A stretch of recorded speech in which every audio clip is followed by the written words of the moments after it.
David Pakman Show at davidpakman.com.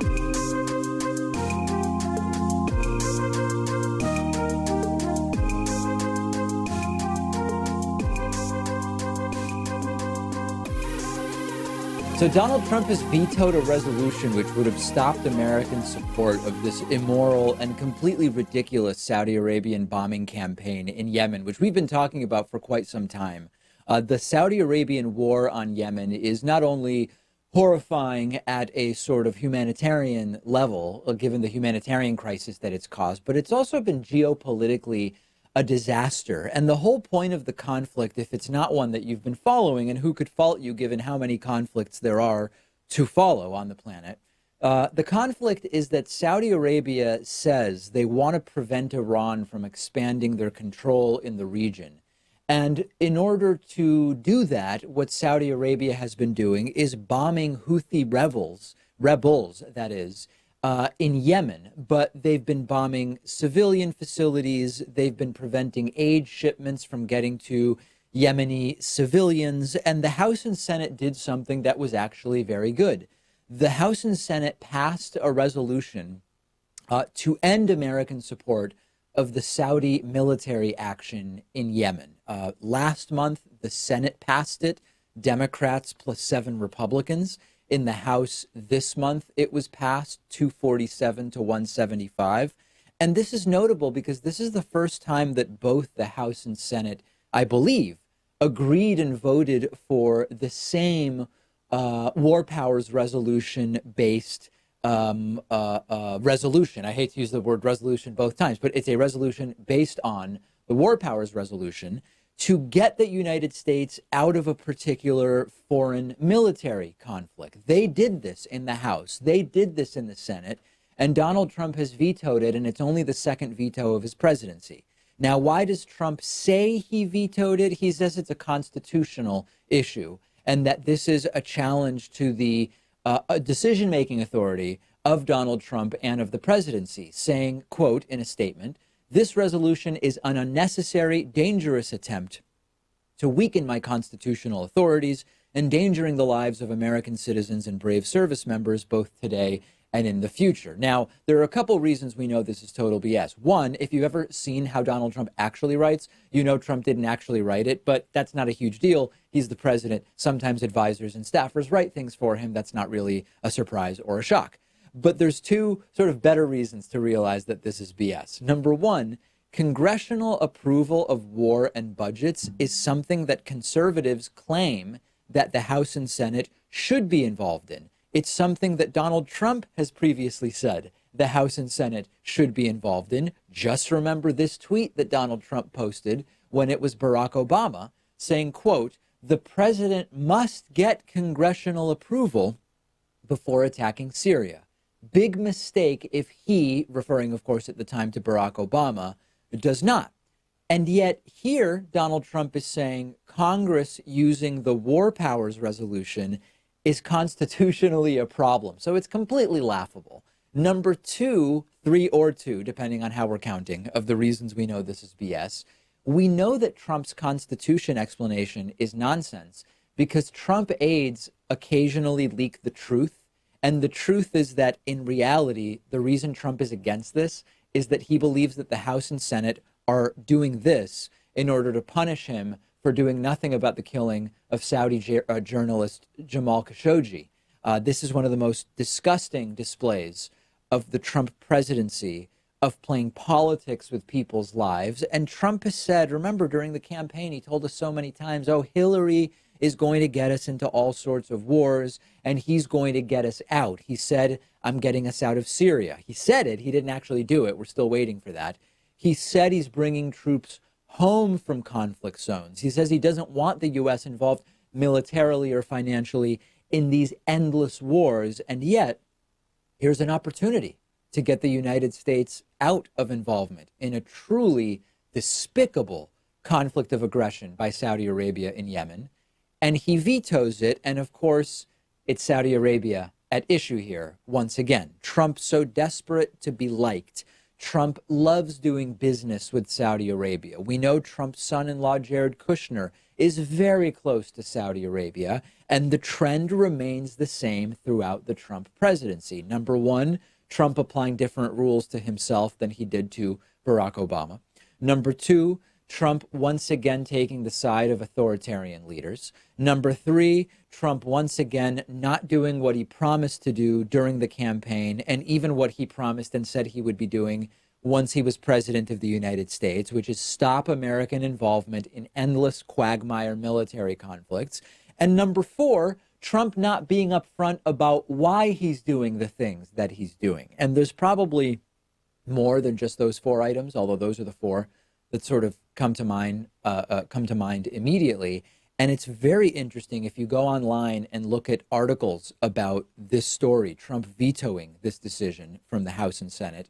Normally, any decision that Trump makes, if you look at articles about it, the comments are filled with Trump sycophants who are explaining how in some way this is the right thing to do and how Trump is right and we should be celebrating that Trump is doing this. They're completely missing. They can't defend this, so they're simply not commenting. Maybe instead they're posting articles about, a college that didn't want Ben Shapiro to speak or something like that. Silent on this because it is completely and totally indefensible, immoral, and more importantly, counter to what Donald Trump said presidents should be doing when it comes to these sorts of decisions. Donald Trump's Attorney General William Barr is expected to release a very heavily redacted version of the Mueller report to Congress and to the public tomorrow, Thursday morning, according to Justice Department spokeswoman Carrie Kupek. And this is going to be the 400-page Mueller report, but of course with significant redactions blacked out. We don't really know right now what exactly we're going to get.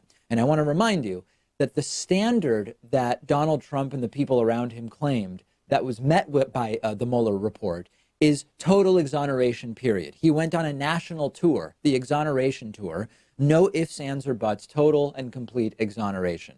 But any sort of sensible person knows that this isn't very likely. Barr actually quoted Robert Mueller as being unable to exonerate Donald Trump on the charge of obstruction. And more importantly, there's a new report from NBC News that White House officials are genuinely concerned about the release of this report because they're worried Trump is going to see the report and go absolutely bonkers for two different reasons. Check out this excerpt from an NBC News article from yesterday. Quote, some of the more than dozen current and former White House officials who cooperated with special counsel Robert Mueller are worried that the version of his report expected to be made public on Thursday will expose them as the source of damaging information about President Donald Trump, according to multiple witnesses in the investigation. So there's two things that might set Trump completely on fire based on what we're going to get tomorrow. Maybe, we don't know yet. Number one, as NBC News is reporting,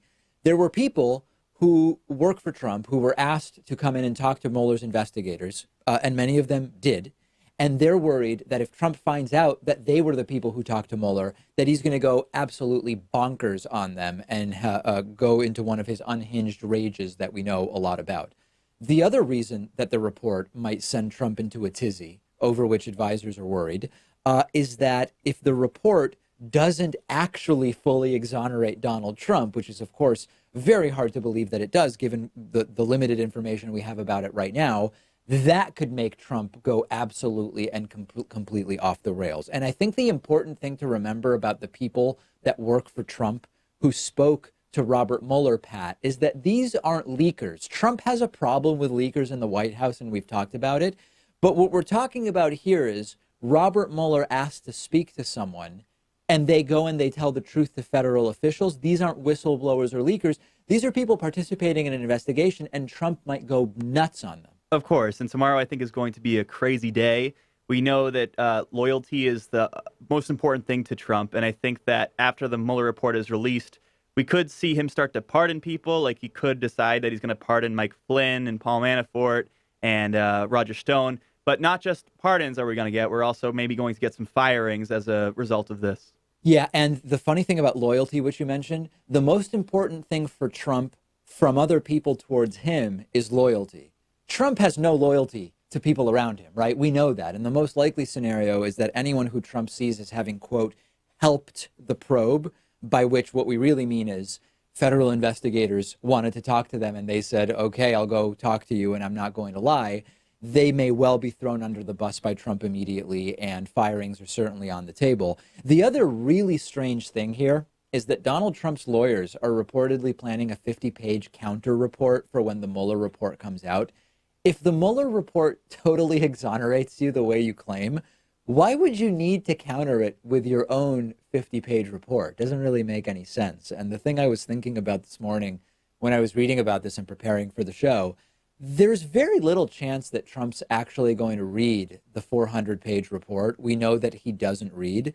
So imagine if the people around Trump who don't want to get fired or suffer the wrath of Trump simply don't tell him what's actually in the report. That, we know, is a theme of this administration, where Trump, the people around Trump, in a number of different ways, propagandize the real world to Trump to kind of keep him placated. We know about the propaganda o'clock file that takes place twice a day, where a file is brought to Donald Trump of prominent people who tweeted nice things about him, or pictures where he looked strong and alpha in news media, often Fox News. In that same way that Trump is placated by people around him, they may even shield him from the full contents of the report. And we know he's not going to sit down and read 400 pages. He can't even read a 2-page presidential daily intelligence briefing. So that's a question. Fox News, I'm guessing, won't cover the really incriminating passages of the report. If any are left unredacted, we don't know yet. So Trump will be very effectively shielded from it in all likelihood. And as far as the redactions themselves go, my guess is that what we get tomorrow is going to be so heavily redacted that it will understandably not satisfy House Democrats, who will very likely end up having to subpoena the full report. And then the legal battle will begin, and who knows how long that's going to last. So we'll be covering it. The earlier we get this report, the better. If it leaks tonight, so I have more time to look at it, even better. And we'll be talking about it later on this week.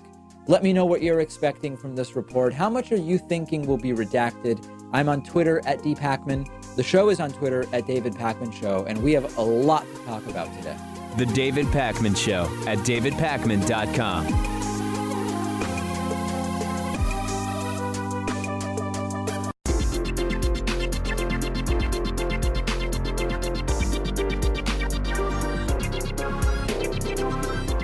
The David Pakman Show at davidpakman.com. Today's new member of the day is Ryan Alexander. Ryan, thanks so much for your support. Also want to say thanks to Brent Clokus, who is today's longtime sustaining member of the day. Every day I say thank you to a new member and thank you to someone who's been with us for a while.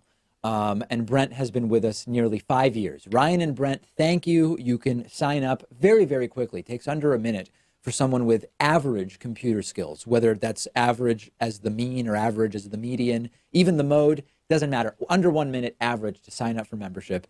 www.joinpakman.com. Save yourself 40% if you want by using the coupon code THISIS2020. And thanks to the nearly 25 or so people who signed up since the last show, where we outlined the way that YouTube is increasingly demonetizing our videos.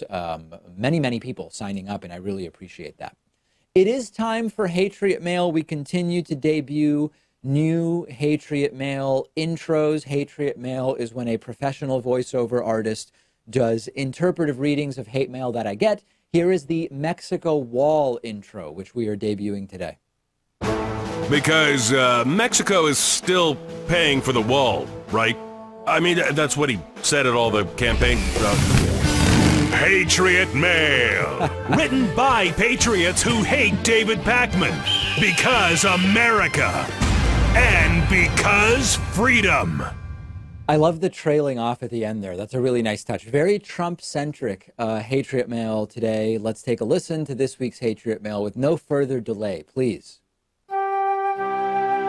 If you agree with this Parkman video, then please leave the United States. We really don't want you here anyway. Move to liberal Europe or go back to Argentina with Pacman. It's not too expensive and it sounds like you'll really enjoy the people and the political climate much more. The rest of us stupid people will stay here to continue to make this the most exciting and uniquely successful nation ever created on God's green earth. MAGA! USA! Trump forever! So when I tell you that it's not a good use of time to try to convince Trumpists to change their mind and vote for somebody else in 2020, that's a perfect example, okay? You show that person a global warming, climate change documentary, they're not going to have some kind of awakening. You explain to them that the way to prevent abortion is by making contraceptives readily available and comprehensive same-sex education available. They're not going to all of a sudden say, you know what, I think you're right, I now see the light. That's why you should not waste your time with people like that Hatriot. And by the way, move to liberal Europe. I would love to spend more time in Europe. It's actually hard to move to Europe. You may not you may not know that. I was working for a while with my mom trying to get Polish citizenship. My grandfather left Poland before World War II, and there's a provision that if you were escaping the Holocaust from Poland, you can actually get citizenship and then your descendants can get it. But we weren't able to get the paperwork. The paperwork was burned up in the Holocaust, incredibly. So I would love to be able to spend more time in Europe, but unfortunately, it is not the easiest thing to do. But more on my personal legal battles on the bonus show, maybe. If you want to send a middle finger salute to the Hatriots, there's no better way than using the coupon code Hatriot40 when you sign up for a membership on our website, www.joinpacman.com. Coupon code Hatriot40 saves you 40%, but you still get 100% of the member benefits. Very, very exciting stuff. There's something really ugly going on within the 2020 Democratic primary, and I have to tell you about it. If I didn't, I'd be doing you a disservice. You'll remember that back in 2016, the way that the establishment fought against Bernie Sanders was through the DNC itself and through the superdelegate process. You'll remember hundreds of superdelegates pledged informally to Hillary Clinton before a single vote had even been cast. They claim that they've fixed the superdelegate issue since 2016, even though it doesn't even really seem like it was broken in 2016 as far as they're concerned. It worked exactly as designed to prop up the candidate that is sort of approved by the Democratic establishment, what I call Democrats Incorporated. That was 2016. There is a truly vile report in the New York Times. What it says is vile, I want to be clear, not the reporting. The reporting is good. And the reporting is about a Stop Bernie movement that has started and which reportedly includes in some way, shape, or form Democratic candidate Pete Buttigieg. Now, I agonized over how to do this story because I don't want to participate in the internal smear stuff. I want to evaluate candidates on the issues, figure out who to vote for, and go from there. And I think Bernie Sanders has great things to offer. I think Pete Buttigieg has great things to offer. But I'm going to tell you what the New York Times report says, and then we can all sort of decide what we make of it. Major Democratic insiders like David Brock, who I was on a panel with at Politicon last year, actually, an interesting guy, says that every meeting he attends right now to talk about 2020 with Democrats, the topic is the, quote, Bernie problem, as he describes it. And this gets us to a key paragraph of this New York Times article or report, which says, quote, the matter of what to do about Bernie and the larger imperative of party unity has, for example, hovered over a series of previously undisclosed Democratic dinners in New York and Washington, organized by the longtime party financier Bernard Schwartz.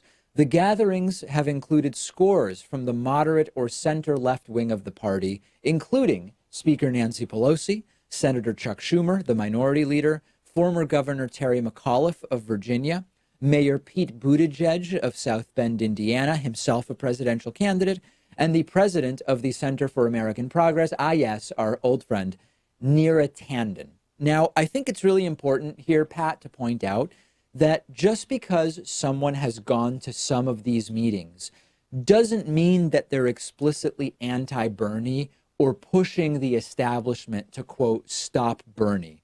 But I think I would be doing a disservice to the audience if I didn't tell them who is reportedly participating in these meetings. Yeah, it's disturbing if true, of course. I hope that it doesn't work out to their favor.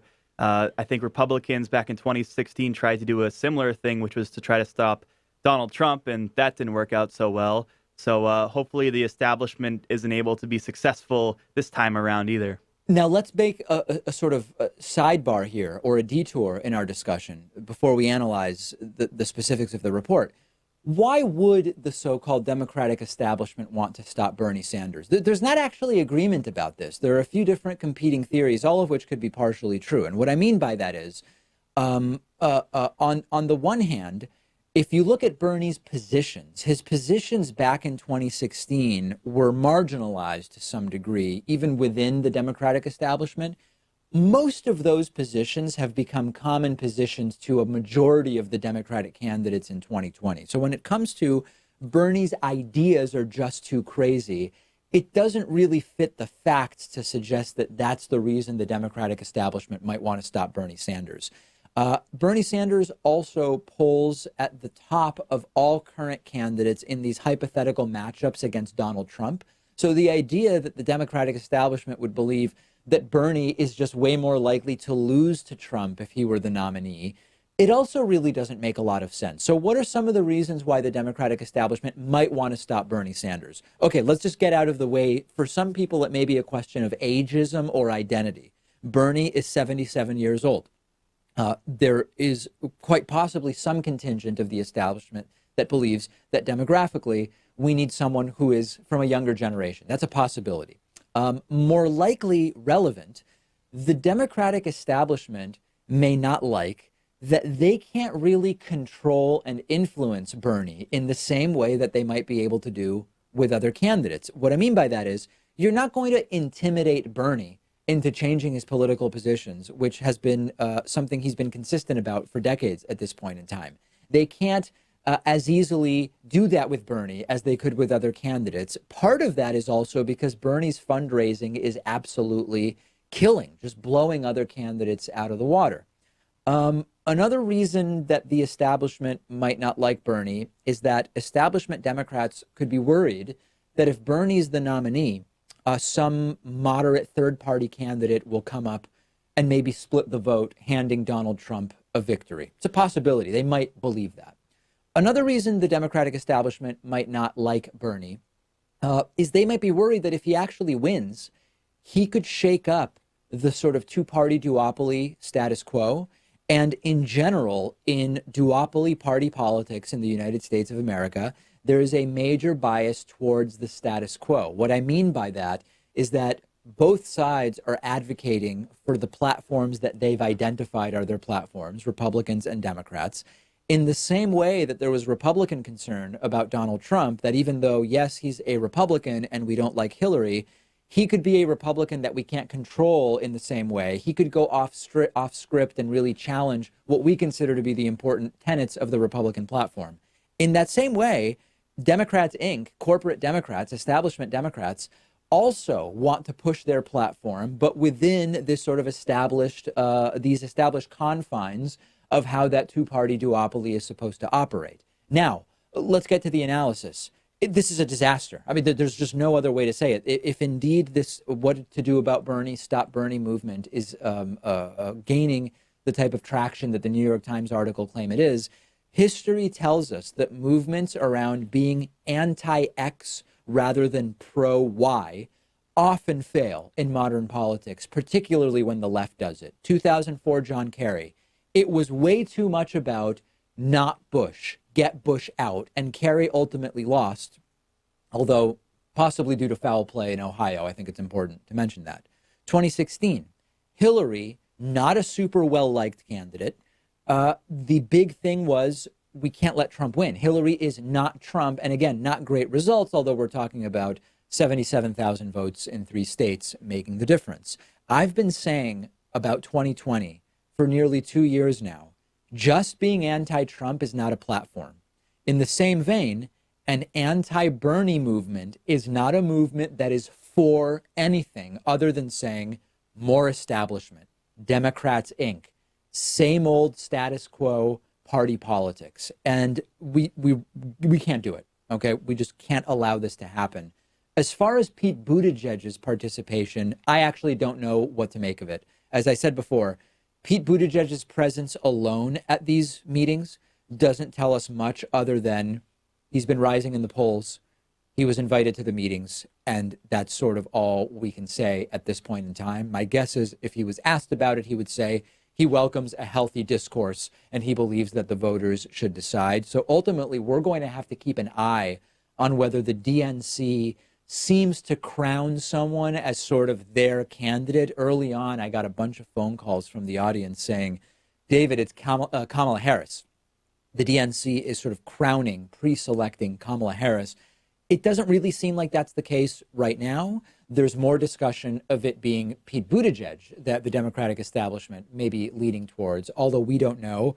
But the bottom line is, don't do this. You're setting yourself up for Trump until 2024 if this is the direction that we go down. Again, different strategy it would be than in 2016. The goal still being stop Bernie. Look at how it worked out for us. I want to hear from you about this issue. We actually have a poll question, which we've posted to our David Pakman Show Instagram page, at David Pakman Show, related to the DNC's role in the 2020 primary. Check it out. Follow the show on Instagram at David Pakman Show. And while you're there, follow me on Instagram at david.pakman. The David Pakman Show at davidpakman.com.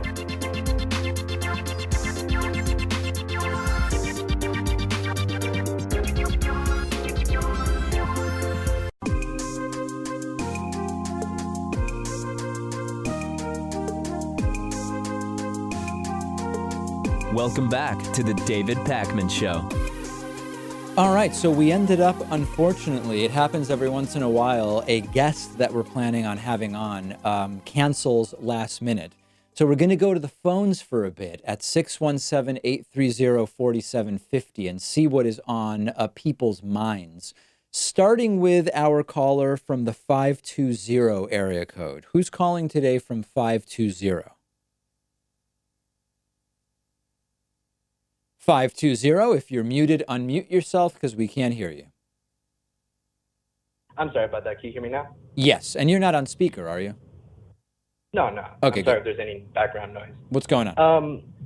Recently, I've been trying to understand more on economics. I'm completely new to politics and also understanding economics, and I thought it would be a good idea to study the writings of Alexander Hamilton, being that he is, the father of, our financial system here in the United States. But since I'm new, I don't know if that's a good approach. What do you recommend? Are there any books that I should study on American economics or finance? Well, what's interesting about that is there is often a misconception that the American financial system and economic theory have much more overlap than they actually do. And if you actually take a look at it, the financial system we have is so political and so subjugated by the political system that there's often very little economics to be understood from looking at our financial system. As an example, most of the conversations that are the important political debates around taxation are not really debates in the world of academic economics. Academic economics has already figured out how a lot of the things work that our politicians continue to debate and influence the financial system. Regulation is another one. In the economic world, the value and importance of regulation is pretty widely understood. Of course, there are some disagreements and you have extreme libertarian economics. But within the political system, the supposed debate over whether you need some degree of regulation in your financial system is a massive political debate. So I think that there's no harm in understanding how our financial system was created, but I would look more at basic economic textbooks. And it's important to understand, even though I don't agree with it as the primary worldview, I think it's important to understand traditional economics of rational actors and perfectly free markets, just so you know what the framework is. But then you want to add to that behavioral economics, which combines the psychology of how economic actors actually behave to get a more well-rounded understanding. I don't have any offhand. I don't know which economics books I would look at specifically, but I'm sure you can find good recommendations online. But focus more on economics than the financial system, because the financial system is much more a product of the political desires of our elected officials than it is of academic economics. Okay. I also heard this, we always talk about capitalism and socialism. There is also this other thing called the American school that Hamilton was part of, if not the founder of. Is there any real difference between that, system of thought in comparison to capitalism or socialism? Yes, it's not the same, but I'm not familiar enough with it to be able to tell you offhand the sort of minutia of the differences. Really appreciate the call, though. Hope that glad you're getting informed about this stuff. No, thank you very much. All right, take care. Taking a few calls because we had a last-minute guest cancellation at 617-830-4750. Let's try the 919 area code. Who's calling today from 919? Oh, hi. Is that me? That is you. Okay, cool. Big fan of the show. I listen a lot, and I've been following the campaign of Andrew Yang very closely, even though I may end up voting for Bernie in the primary. And, okay. One of the selling points Yang uses for UBI is the savings of replacing other welfare programs with the UBI. And I saw your interview. I know you had skepticism about that part of it in trying to raise all ships. And I wonder how you think that will affect the funding for it. What do you mean? How what will affect the funding for what? If instead of replacing the welfare programs, keeping those, because he uses the replacement of those programs with opting in as a selling point for it. Right. Yeah. So here's the thing. As I said before, if you replace $1,000 in welfare benefits with $1,000 in UBI, the person who ends up with $1,000 a month is not better off. You reduce infrastructure and sort of bureaucracy, so it's a cheaper program for the government to administer. But you're not really raising anybody out of poverty, for example. Now, what Andrew Yang argues is that right now, if you get $1,000 in welfare benefits that are means tested, number one, you are disincentivized from going out and doing something even remotely productive because you don't want to lose the $1,000 in welfare benefits that you get. And that number two, the $1,000 in means tested welfare benefits are stigmatized by society because people make judgments about others who are receiving welfare benefits. There's no doubt about that. So what Andrew Yang says, yes, you're replacing $1,000 with $1,000, but you are freeing someone to do stuff to make money in addition to the $1,000, and you're destigmatizing the $1,000 that they get, which is a really good thing for them psychologically. I agree, but I still am against UBI that merely replaces all of those welfare programs. However, what I am okay with is if the $1,000 in UBI combined with whatever else you're doing does put you above a threshold where you no longer qualify for something like food stamps or whatever else, okay, then we're actually talking about someone whose standard of living has become such that they are sort of moving up. But the idea of just dollar for dollar replacing welfare benefits with UBI, that's not how I would do it. And I've told Andrew Yang personally that I don't, that's not the way I would do it. Okay, thank you. And I have another really quick question is that you go live a lot on the show with that and the pre-recording. How do you deal with the nerves of that? Because it is live and like there's, I guess, some form of pressure with that. Sorry, how do I deal with the pressure of what being live when I do a live stream on YouTube? Do you get any like pre-show nerves or jitters or something like that? Oh, no, I don't. When I do like national TV appearances, I still get a little nervous, but just doing the show or from our studio, I don't get nervous about that anymore. Oh, okay. Thank you very much. Like I said, big fan of the show. All right, thank you. Very much appreciate the call. Let's go next to our caller from the 360 area code. Who's calling today from 360? Hey, what's going on? Yo, what's going on? Hey, who's this? Hi, this is Casey. It's such a pleasure to be on your show, Mr. Pacman. Great. What can I do for you?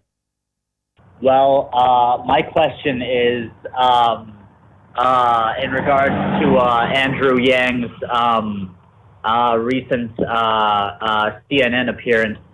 How do you think the audience sort of played into that? Do you think CNN really does screen these questions, or what do you think exactly goes on there?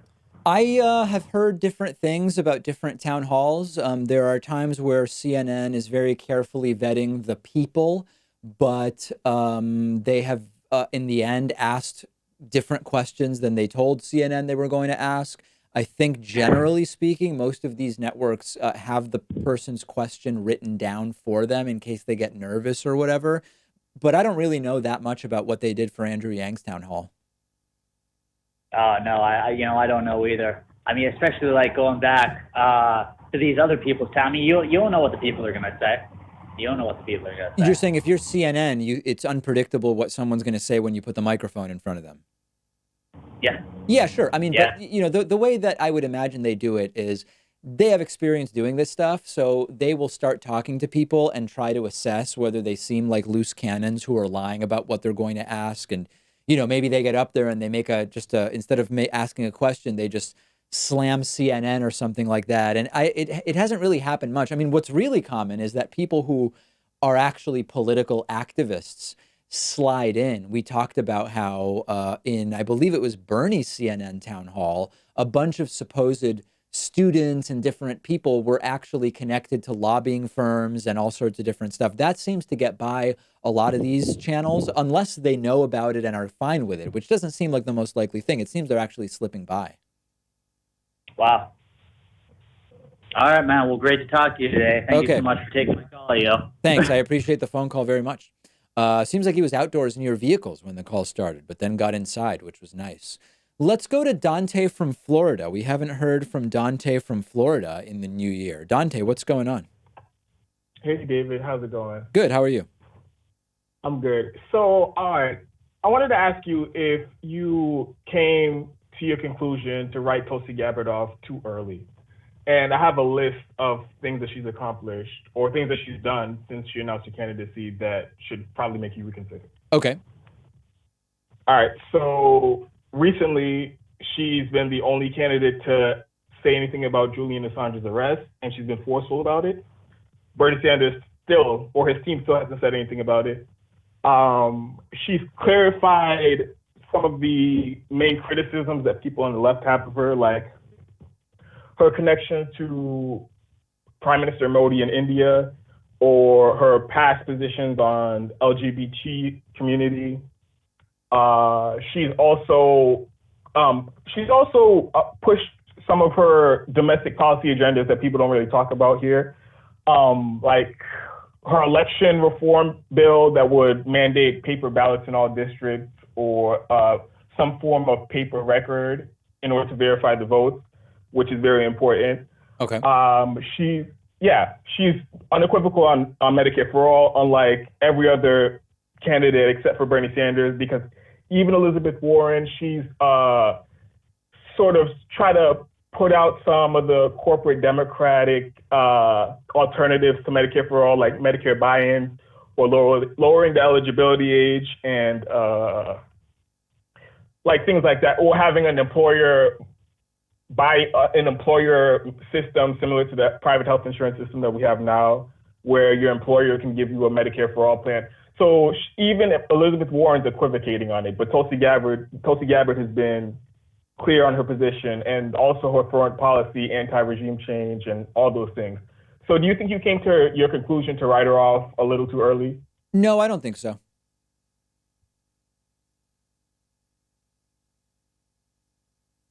You still there, Dante? Oh, yeah. Listen, I don't think I did. And right now, I have to admit, this may be the wrong thing to do, but there is this group of 2020 candidates who seem unable to get beyond 1%. They're polling between 0 and 1%. And maybe this is the wrong thing for me to do, but I'm paying less and less attention to them, because as we get into late April, May, and then June, if you're stuck at 1% and you've been running for a while, as Tulsi has, it just doesn't seem like you're really going to be a factor. And that may change, but I don't know if you see those numbers any differently. Yeah, but Bernie Sanders, when he started in the primary at this point, he wasn't even at 1%, I'm sure. Right, but so he that's not really he hadn't been running nearly as long at this point in time in 2016. You know what I mean? But even, okay, so 3 months into his announcement, you think he wasn't past, what, 5%? Or he wasn't even past?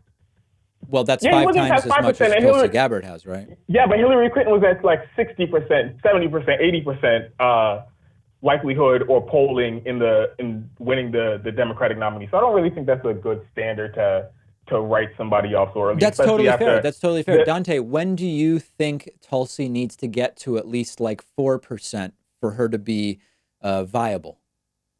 I believe she's going to get in the debates, in the first debate in June, she's going to put on a show and she's going to do laps around almost everyone on stage with the exception of Bernie Sanders possibly. Okay. And I think she's going to get a big boost then. And also there are way more debates than there were last primary. So I believe she's going to have a chance to get her message out there, and she's going to be very convincing because in all of the interviews and the town halls and public speeches that she's done since she's been very clear and articulate, and she's gotten her point across, and the voters seem to like her a lot. So then why doesn't she get past 1%? You know the polling is biased. They have Joe Biden at number one. All right, Dante, no, I got Joe you. Biden is polling at number one. All right, we will see. You may be right. I may be eating crow. Dante, great to hear from you. Very much appreciated. We will take a quick break and be back right after this. The David Pakman Show at davidpakman.com.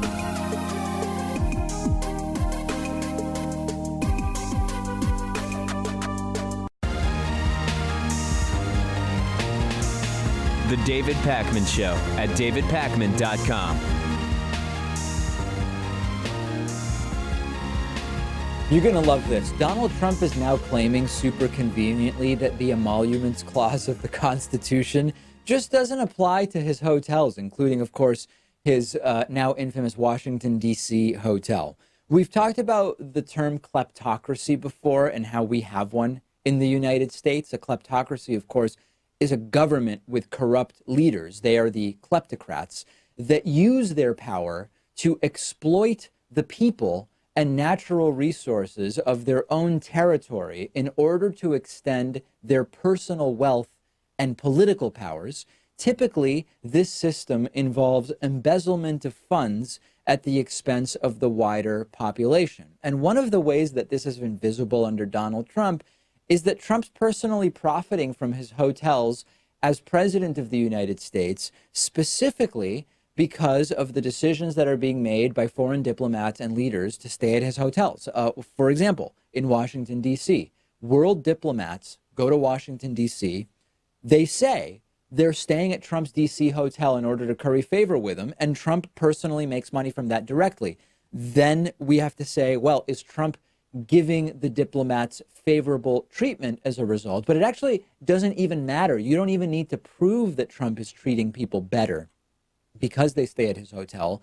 The violation of the emoluments clause is that he is receiving things of value from them by virtue of them choosing to stay at his hotel.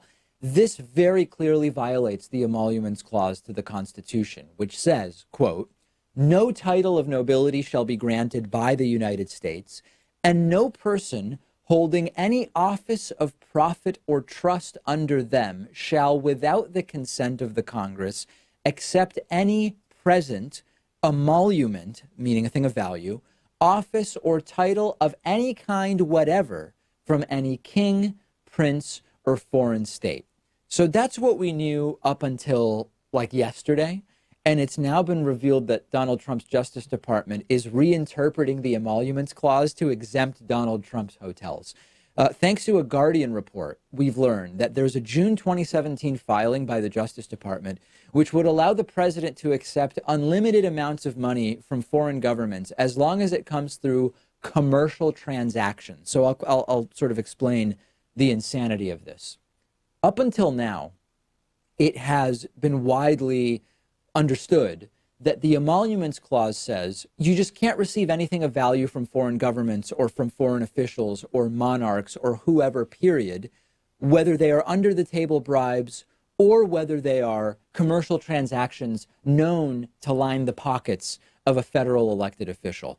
And the way that this was interpreted up until the current Justice Department is, if a Saudi diplomat shows up in the United States and slides Trump $1 million in cash under the table, that's not allowed. But along the same lines, if a Saudi diplomat shows up and spends $1 million at Trump's hotel by renting the entire hotel for a month or whatever, right? I mean, it doesn't matter exactly what the numbers are.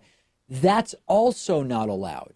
The new interpretation of the emoluments clause means that as long as the money gets to Trump through commercial transactions with businesses that Donald Trump owns or profits from, it's okay. You can bribe the president as long as it's happening through actual businesses in commercial transactions, which is super convenient and making this even worse. The emoluments clause anyway, like aside from this reinterpretation by Trump's Justice Department, the emoluments clause doesn't have an anti-money laundering provision in it, which means that if you're a president and you don't even have a commercial interest that's suitable for foreign diplomats to funnel money to you, you can create some straw business like, oh, I sell gold-plated water bottles for $10,000 each or whatever. It's not a business that exists for any reason other than to serve as a mechanism through which you can launder foreign emoluments. A foreign entity can then come in and say, hey, guess what? We're buying 1,000 of those gold-plated water bottles from your business. And it's a slight cartoonish exaggeration, but this is actually the problem with the emoluments clause, which it doesn't have an anti-laundering provision. And now we've learned that Trump's Justice Department is ignoring it anyway. I want to remind you, Jimmy Carter turned over his peanut farm to a blind trust when he became president because it was considered a possible conflict of interest. There might be something related to peanut farming in Georgia, I assume the farm was in, that could come up for Jimmy Carter as president. And he turned over his involvement and control in that peanut farm to a blind trust while he was president of the United States. Donald Trump is straight up making money from diplomats who stay at his hotel. And instead of it causing a problem for him, he has the Justice Department reinterpreting the Constitution to allow this to happen. It's pond scum corruption. It is the definition of a kleptocracy. It's happening daily. And I don't want to be cynical, but it's not very likely that anything's going to be done about it. There's really funny stuff from Donald Trump's Twitter account yesterday. Trump is now referring to Fox News as, quote, we. So either Trump sees himself as part of Fox News, or more likely and more realistically, Trump sees Fox News as the media arm of his administration, which it has been since day one. And there are actually two hilarious things in this one tweet that I'm going to show you. And I don't know which is funnier, Trump claiming that Fox News treated Bernie too nicely in their town hall, or referring to Fox News as we. Trump said, quote, so weird to watch crazy Bernie on Fox News. Not surprisingly, Brett Baer and the, quote, audience was so smiley and nice. Very strange. And now we have Donna Brazile. So let's get one part out of the way here. Trump sees Fox as being on his team because they are. Trump overwhelmingly appears on Fox News.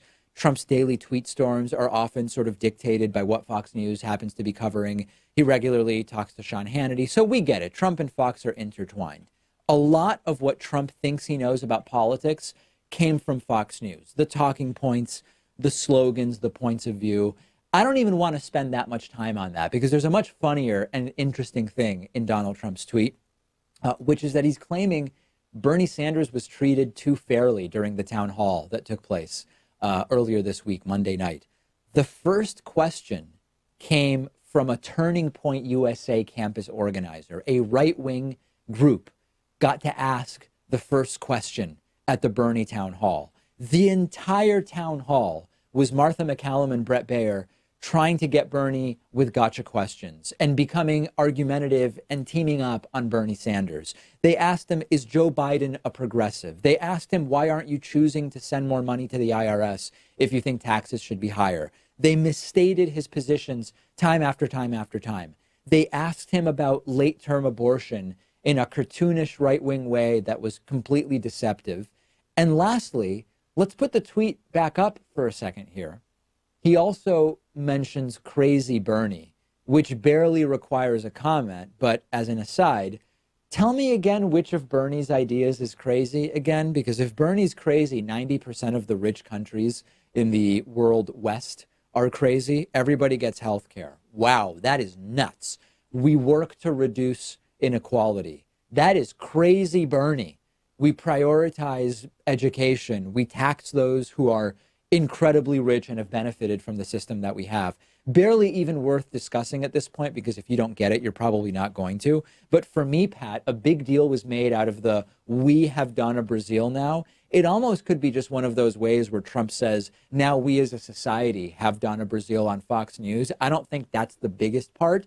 The craziest part is that Trump thinks Bernie was treated too nicely during a town hall that was completely slanted against him. Yeah, I guess there's a lot to say here. I mean, just because Bernie crushed it at the Fox News town hall, that doesn't mean that he was treated fairly. He certainly was treated unfairly and just performed well.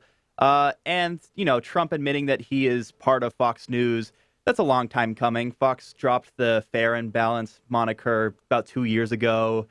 He's just kind of saying it out in the open. We already knew this. Yeah, there's nothing actually surprising here other than Trump seems to have a completely sheltered, disconnected, and myopic view of reality, and that includes his perceptions of what's going on corporate media, even corporate media that has gone out of its way to kowtow and cater to Donald Trump's harebrained ideas and completely ridiculous policies. And Trump says, oh, they're being too nice to Bernie Sanders, who, yeah, I mean, Bernie did kill it, but Bernie killed it because he's simply stating ideas that make sense. And no matter how you try to sort of caricature those ideas, even if you're a professional paid shill like Martha McCallum or Brett Baer, Bernie's ideas still make sense, and there's nothing that Fox News could do about that. We have a voicemail number. That number is 219-2-DAVID-P. Very often, voicemails are ugly. Voicemails are toxic. Voicemails represent sort of the worst from the audience. I have a complete departure from that for you today. I have just like a wholesome, really nice voicemail from a little kid who says that the David Pakman Show has really done great things for their family. Take a listen to this. Hello, I'd just like to say I like your show, and yeah. So, hello, David Pakman, and thank you for all you've done for my family, and it really helped us out in, like, time of need, so, okay, bye.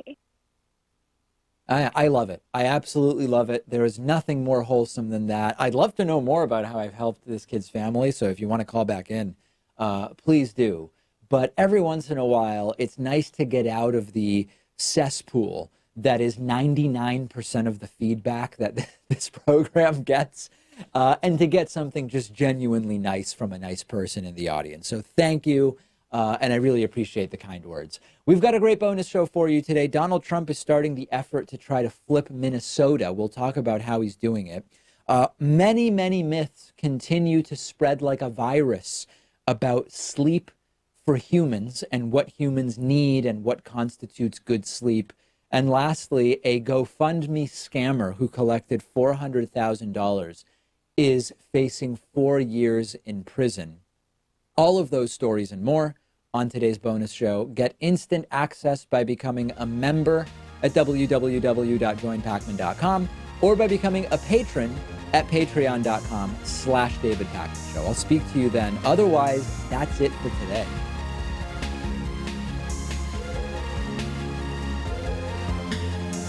The David Pakman Show at davidpakman.com.